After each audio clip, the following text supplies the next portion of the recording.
Inanunsyo ng Chinese Embassy sa Manila na nagkaroon ng positive progress sa mga talakayan sa pagitan ng Pilipinas at China tungkol sa posibleng joint oil and gas exploration sa South China Sea. At bago natin ituloy, kung ikaw ay bago pa lang sa aking YouTube channel ay huwag kalimutan mag-subscribe at i-click na rin ang bell icon para lagi kang updated sa mga bago kong upload video. Ayon sa embahada, nagkaroon ng masinsinang pag-uusap, in-depth discussions, ang dalawang bansa upang isulong ang joint development bilang paraan ng pagpapanatili ng kapayapaan at katatagan sa rehiyon. Sinabi ng China na ang pagtatabi ng mga pagkakaiba, setting aside differences, at pagsusulong ng pagtutulungan ang tamang landas. Binigyang diin din nila na mananatiling bukas ang kanilang pinto para sa kooperasyon basta't magpapakita ng sincerity ang panig ng Pilipinas. Ang muling pagbubukas ng diskusyon ay bunsod ng nararanasang energy emergency sa bansa dahil sa mataas na presyo ng langis dulot ng sigalot sa Middle East.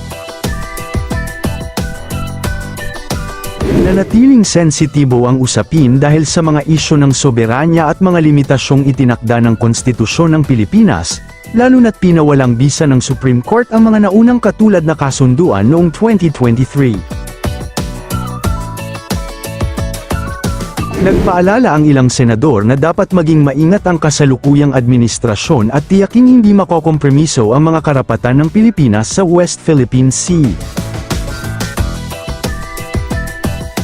Matatandaang naunang itinigil ang joint exploration talks noong 2022 matapos mabigo ang dalawang panig na magkasundo sa mga kondisyon na hindi lalabag sa konstitusyon ng Pilipinas. Ang West Philippine Sea, WPS, ay nagtataglay ng malaking potensyal na langis at natural gas, lalo na sa Recto Bank, Reed Bank, na makapagbibigay ng energy seguridad at economic benefit sa Pilipinas. Ang pagdevelop sa mga yamang ito ay inaasahang magpapababa ng presyo ng kuryente, magbabawas ng pag-aangkat ng langis, at magpapasigla ng ekonomiya sa pamamagitan ng mga bagong trabaho at pamumuhunan. Ang mga reserba sa WPS, tulad ng natural gas, ay maaaring maging kapalit ng malapit ng maubos na Malampaya Deepwater Gas to Power Project. Ang sariling supply ay makakabawas sa pagdepende ng Pilipinas sa imported na langis at gas.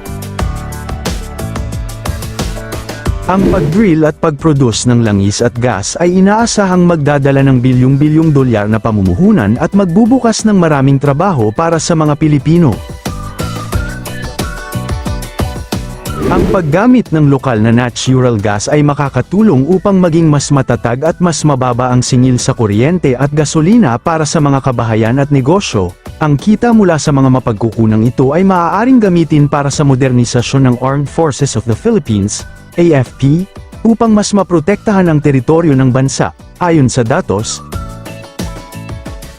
noong huling bahagi ng 2025, nag-sign ang gobyerno ng Pilipinas ng mga bagong petroleum service contracts para sa exploration sa iba't ibang lugar, kasama ang Central Luzon, na naglalayong patatagin ang supply ng energy, lalo na sa gas, at hikayatin ang mga investor sa kabila ng pagdami ng usapin tungkol sa renewable energy, RE.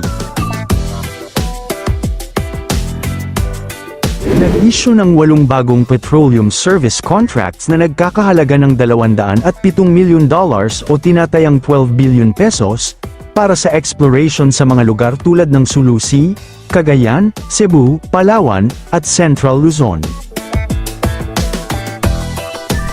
Ang mga kontratang ito, na iginawad noong huling bahagi ng 2025, ang itinuturing na pinakamalaking batch ng exploration contract sa kasaysayan ng Pilipinas. Dalawa sa mga kontrata, PSC 83 at 84 ay nakatuon sa paghahanap ng native hydrogen sa Central Luzon. Ito ang kauna-unahang competitive bid para sa native hydrogen sa buong mundo. Ang proyektong ito ay pangungunahan ng Coloma Incorporated, isang kumpanya mula sa United States.